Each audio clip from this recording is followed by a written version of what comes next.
right around the time you were going heel, the Bulldog was almost going to go babyface against Owen. He won the European title in Germany. So at the same time that you're going heel, they're having their own thing. But then you do this promo where you're like, Owen, come on, come back into the family. He blubbers like a baby to you. And then you all get back together. So where did the idea for the Hart Foundation come from?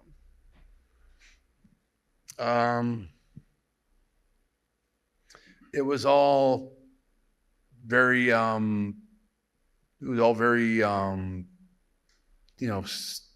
got slapped together pretty quick. Like, I did the heel promo in Rockford, Illinois. I wrestled Steve Austin in Chicago.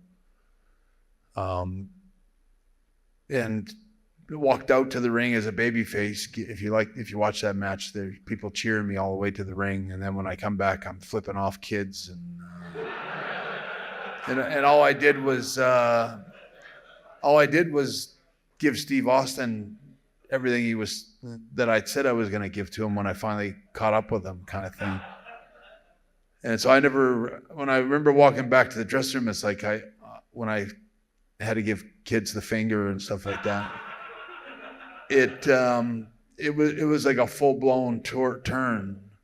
And then the very next night I was in Rockford, Illinois.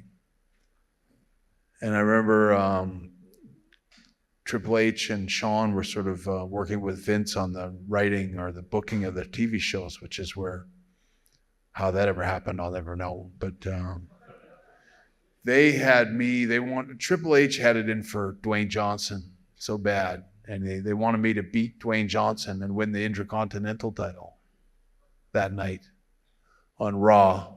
And I remember they came to me and I said, I don't want the Intercontinental title.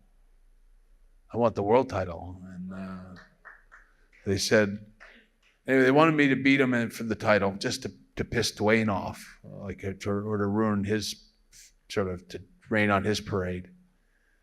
And I said, well, I don't want to do it. I said, I don't get any heat beating Dwayne. If I just put him in the sharpshooter and beat him, I said, that doesn't build any heat at all. It just makes, it doesn't do any good for anybody. So I kind of refused. I remember I refused in the dressing room which is kind of funny now to think about, that I refused to beat him. And I told him that. And he was well aware of what was going on, that it was Shawn and Triple H that had it in for him. And that storyline was done that night where we had the big makeup, and I talked them into, and I blamed the American wrestling fans for all the heartache in the Hart family and how they made Owen and I hate each other and fight each other for their own enjoyment, which is probably true.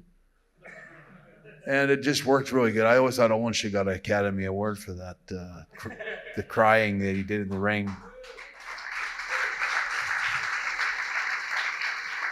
So the Hart Foundation sort of being rebuilt and put back together started the very next day after Austin, I think. And it's because you and Bulldog and Owen kind of make sense, because your family, you're all there. But where did the idea come to include Pillman in that next? And then what did you have to convince them to bring Jim Neidhart back? Like, what was the conversation to add those two? Well, there's so many little things that were going on at the time. Of course, there's the cat fight that I had with Shawn Michaels somewhere in We'll get to that, don't worry. And just there was a lot of bad tension between Shawn and me. And I personally don't think I was the antagonist to that so much, but I had my share of it. But I think it's the truth is the whole time I was always just trying to do business for the company.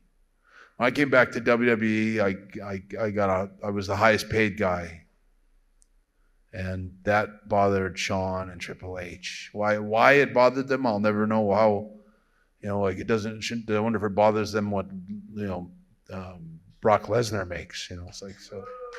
But nobody would with Brock Lesnar. I'd like to see Vince and all them do a screw job on Brock Lesnar. But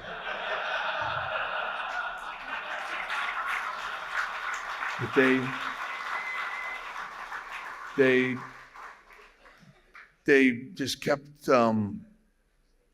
why it bothered them that I negotiated and made more money than was making the most money in the company for a company that's 99 for them, 1 for you kind of thing. It should have been a victory for wrestlers in general. Instead, it was, we got to get rid of this guy and topple him so we can take over the company. And that's kind of what happened.